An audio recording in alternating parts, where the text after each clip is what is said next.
নমস্কার, চলে এসেছি আমরা মুর্শিদাবাদে কর্ণ সুবর্ণ।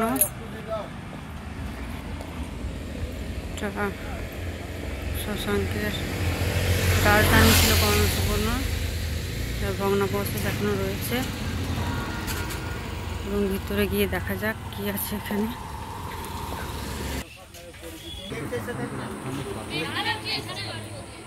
রামেশ্বরের রাজা হর্ষবর্ধনের রাজত্বকালে হিয়েনসাং এই স্থানটিকে পরিদর্শন করেছিলেন।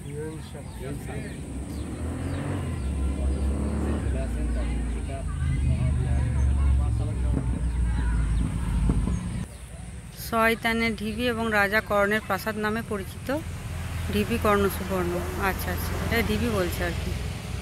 একটি সমৃদ্ধশালী রাজনৈতিক, প্রশাসনিক, সামরিক ও ধর্মীয় নগরকেন্দ্র হিসাবে বিখ্যাত ছিল, যদিও ওর খ্যাতি স্বল্পস্থায়ী ছিল। খ্রিস্টীয় প্রাধান্য। রামেশ্বরের রাজা হর্ষবর্ধনের রাজত্বকালে হিউয়েন-সাং এই স্থানটি পরিদর্শন করেছিলেন, যা তার জীবনী দ্য তাং সিল জিতে উল্লেখ রয়েছে। এই বই অনুসারে তিনি তাম্রলিপ্তি থেকে কর্ণ সুবর্ণ দেখে চলে আসেন এবং রক্ত মৃত্তিকা মহাবিহার নামে পরিচিত একটি মঠের অস্তিত্ব দেখতে পান। আর এস.আর. দাসের অধীনে কলকাতা বিশ্ববিদ্যালয়ের প্রত্নতত্ত্ব বিভাগ 1962-63 সালে রাজবাড়ি ভাঙার খনন কার্য পরিচালনা করে খনন কাঠামোর 5টি পর্যায়ে প্রকাশ করেছে।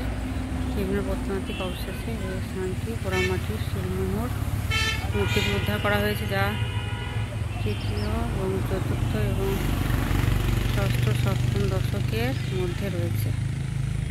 তো এই ছিল এখানকার ইতিহাস, আমরা দেখে নিলাম।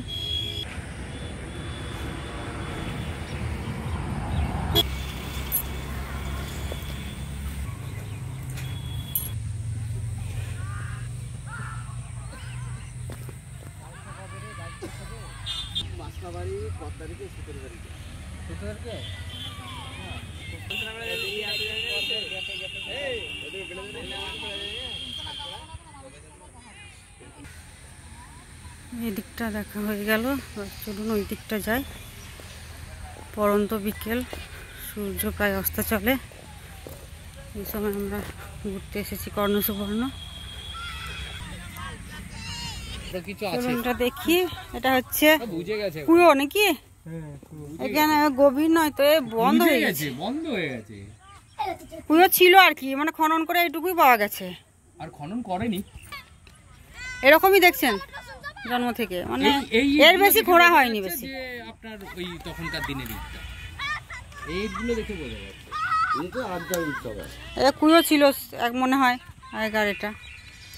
আর ওইখানটা কিছু একটা ছিল হয়তো, আর ওইখানটা কিছু ছিল। আর ওখানে একটা নিচে মাটির তলাতে আরো কিছু আছে, ওই হ্যাঁ হ্যাঁ ওই দিকে একটা আছে খালগুলোতে।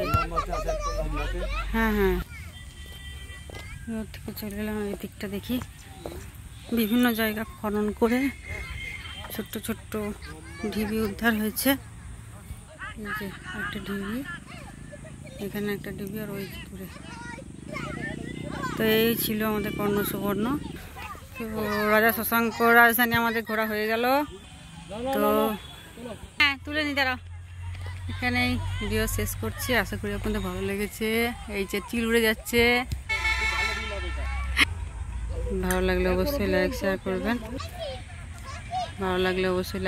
করবেন। পাশে থাকার জন্য চ্যানেলটা অবশ্যই সাবস্ক্রাইব করবেন। নমস্কার, আবার দেখা হবে পরের ভিডিওতে।